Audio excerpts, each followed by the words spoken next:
Hi, I'm David Griffiths. I'm All for Unity's lead candidate in the West Scotland region and additionally the party's constitution spokesperson. As part of my brief, I have to understand and try to explain to you good people the peculiarities of the Scottish election voting rules. And there is no more peculiar rule than the allocation of seats in the list or second votes. It's extraordinarily complicated at first glance. Once you know how it works, it becomes a lot easier, however. But the reason for this practical demonstration is because there is a lot of misinformation spoken about the second votes. Bear in mind, every voter has two votes.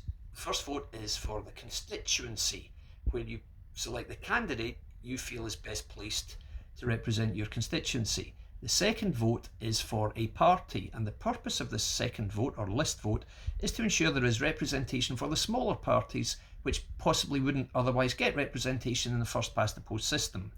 The fact that the system is now exploited by the large established parties to ensure they get their own SPs voted in because they can't win enough constituency seats is a little bit of a red herring, but that's what happens, unfortunately. Anyway, let's see if I can explain to you with a practical demonstration how you allocate seats to votes in the list. Now, the first thing you do is, obviously, you tot up the number of list votes won by each party. And as you can see, there's quite a broad range there.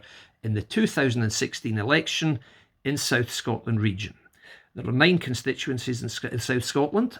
And what you have to do first off to allocate seats to votes is you have to factor in the number of constituency seats won in the region by each party. So in 2016, in the South Scotland region, the SNP won 4, Conservatives won 4, Labour won 1 constituency seat, and Lib Dems and the Greens won none at all. The first thing you have to do when you're working out the adjusted total of votes in each region is you divide the total number of list votes won by each party by the number of constituency seats won by each party, and you crucially add 1. You have to add 1, otherwise the numbers never change. Let's see how that works out. So the first round of voting, what's happened there is the SNP figure has been divided by 4 plus 1, which is 5, as has the Conservative figure. The Labour figure has been divided by 1 plus 1, which is of course 2.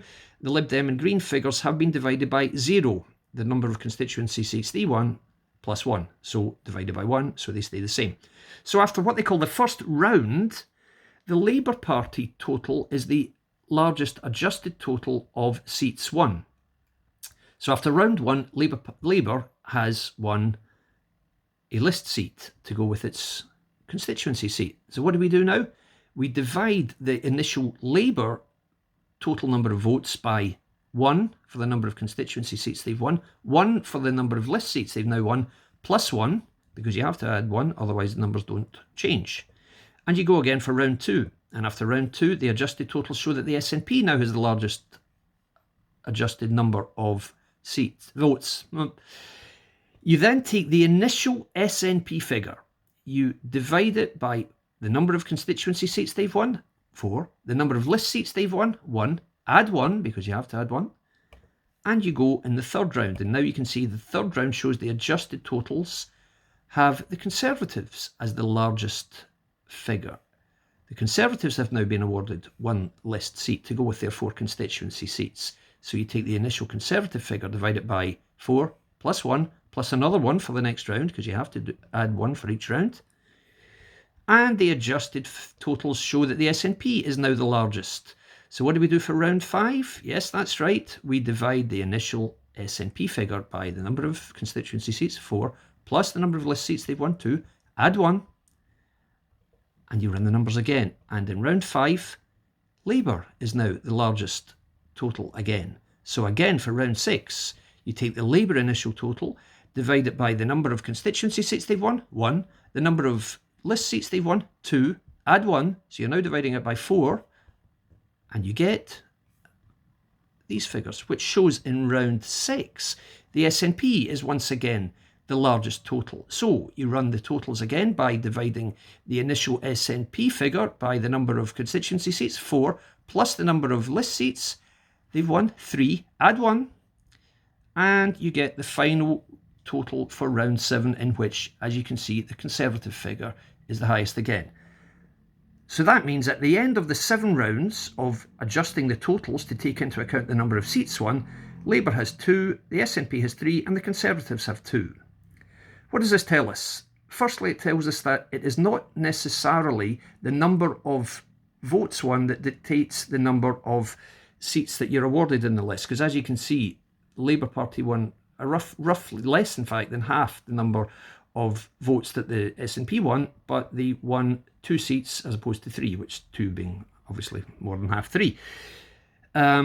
So the Liberal Democrats and the Greens, although they won 14,000, 11,000 votes, they didn't win any seats. The minimum they would have required to win a seat is the total of the largest summary in round 7, which is the Conservative total, add 1. So in order to have won a seat in this region, you would have needed to have won 16,793 votes.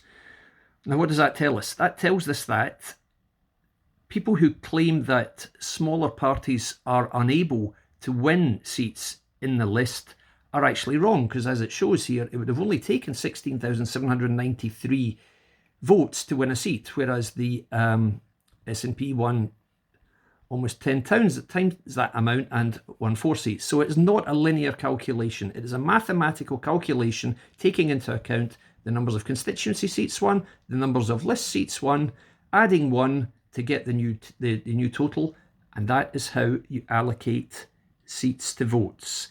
It's complex, but it is a good system in as much as it does reward parties which wouldn't otherwise have got a seat. And this is the situation in which you could say All for Unity stands ahead of the election. By fielding our candidates in the regional lists, it's shown here that by attracting a relatively low number of votes, we can win seats. Certainly in the South Scotland region, where we have an exceptionally strong team, and also in the West Scotland region and in all the other regions. It doesn't take that many votes to get All for Unity winning 1 or even 2 seats. So please don't listen to the misinformation. Bear in mind, there are people trying to tell you must vote for their party come what may. Don't listen to them. What I would say is follow the tactical voting guide, back the candidate best placed to beat the SNP in the constituency, and in the list vote or the second vote, the power of your vote will be unchanged if you vote for Alliance for Unity, because none of this applies. We won't stand in any constituencies, therefore we will not win any constituency seats, therefore our total number of list votes will not be diluted. Your vote will be used more fully if you change from your first vote to your second vote, change the party. I hope this has helped. I will add further explanations in time if that would be of any use. Thank you very much for listening.